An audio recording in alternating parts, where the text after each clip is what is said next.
There are two areas that I care about. The first one is the purpose that drives performing athletes, incredible athletes, to be able to thank you guys, even you, Cal. The thing that drives incredible athletes to be able to do what they do, because it leads me with my founders when they're in the early stage, when they're like, oh, this is really hard. I'm like, you want to know hard?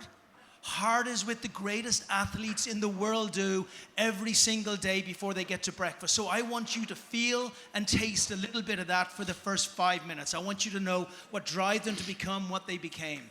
And then after that, what they're doing off the field and out of the ring is even more spectacular than what they did before. So then I want to understand what purpose drives them to there. So I'm going to sit over here so I don't overshadow these incredible people. Kenny, could you lead us out, please? And rather than just say who you are and what you did, you are, of course, a great Super Bowl champion. You have a ring which is bigger than my head, and that stands for something pretty made. Can we get a big round? I mean, you know many Super Bowl champions? No. Like, it's a monster task to do.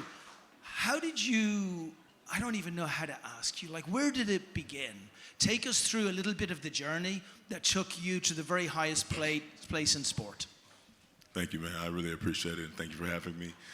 Just honored to be on the stage in front of all of you. Just it's a blessing. It really is. And I'll say this really, it comes down to my parents and God, right? Those are the three components that literally created who I am today.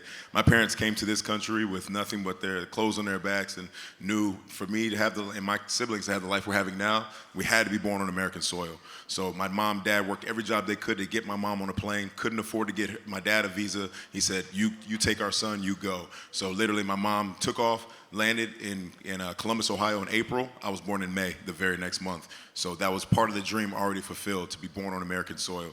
So that's part of that American dream that everyone talks about. I know that at a different level, a more granular level. So from there, my dad was able to work, and he came over here a year later and was able to then build our family. And that's where the grit, that grind comes from. You know, when you have that passion, you have that resolve, that grit that you know, no matter what, you cannot fail. There is nothing behind you. There's no one coming to help you. No one's coming to save you. You've got to do it yourself. That's exactly what they instilled in me. So you fast forward, I ended up becoming 6'5", 225 pounds in the 11th grade. So I was heavily recruited every school in the nation, had a 3.9 GPA because my father would come back and say, education, education, education. That is what it's all about.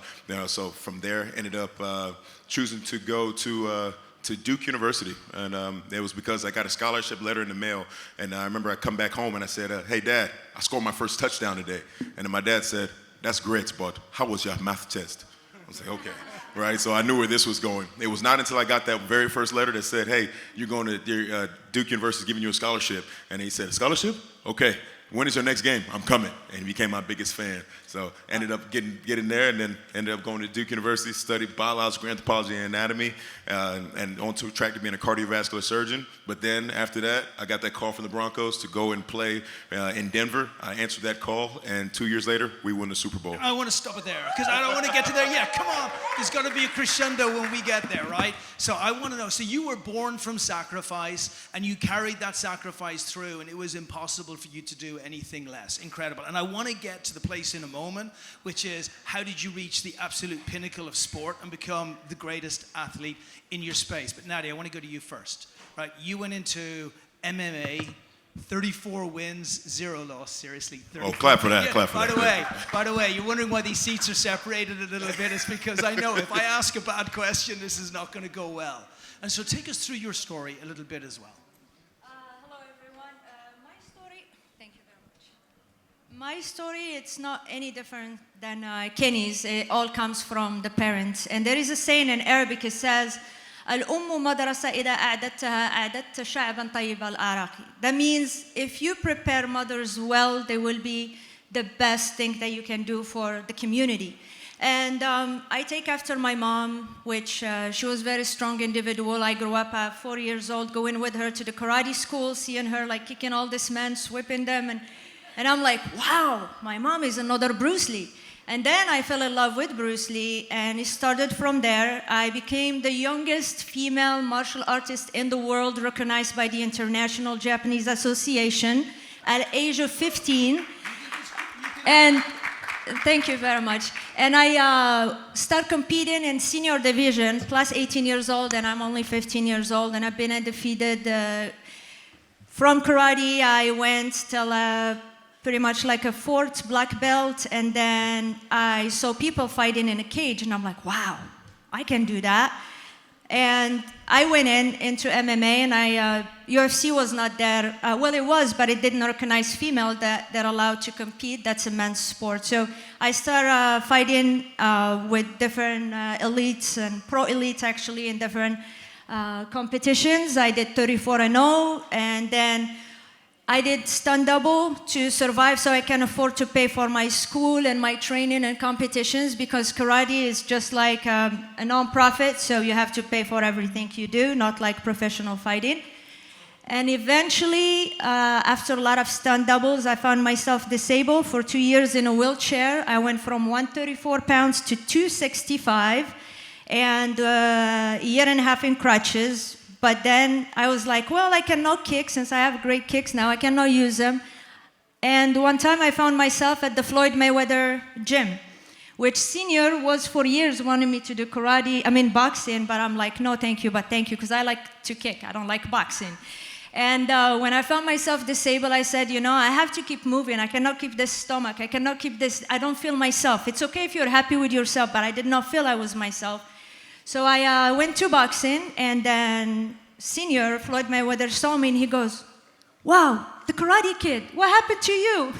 So I did not tell him that I was disabled. I didn't tell him I just went into 6 surgeries. I said, I resigned, and I'm, going to go back. He goes, okay, I'll see you tomorrow at 3 p.m. I said, maybe give me like another 30 pounds, and I'll be back. He goes, no. The fighter in you, I cannot put in somebody with the 6 packs. I will knock that 30 pounds. I'll see you tomorrow at 3 p.m. I went home with crutches out of the car to my house, put the crutches aside because I did not walk with my crutches for my pride and into the gym. Went into the garage because I donated everything that I have from sports equipment, because they told me I'd never walk again, but I still, wanted to not believe so. And got the ladder because I kept 1 unit of each equipment, and I couldn't get up the ladder to get the stuff. And then my mom shows up again, and she's, why you're crying? I said, I'm not crying, I'm happy, I'm going back to training.